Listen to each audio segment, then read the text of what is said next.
So today I'll be trying to address a ABS sensor error in my 2005 Chevrolet Uplander.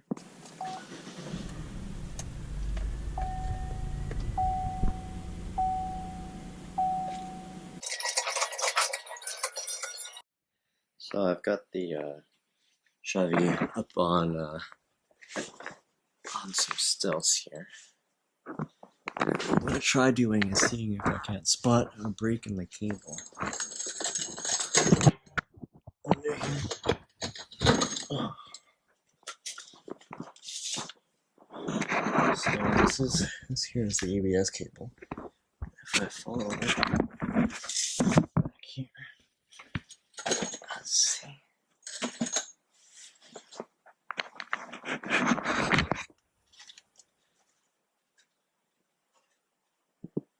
Looks like the cable was resting up on the exhaust cable to inspect a spot that I discovered that looked burnt, but I think that spot was okay. Not a big deal, I'll solder that back on. And then I discovered this area here, where it is quite obviously worn through up against the tire. Somebody must have worked on this ABS sensor cable in the past and not zip tied it back in correctly. And as a result, it was completely loose in there, and the tire wore through the harness completely. So I'll be replacing this.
And as we can see, the ABS signal is now gone.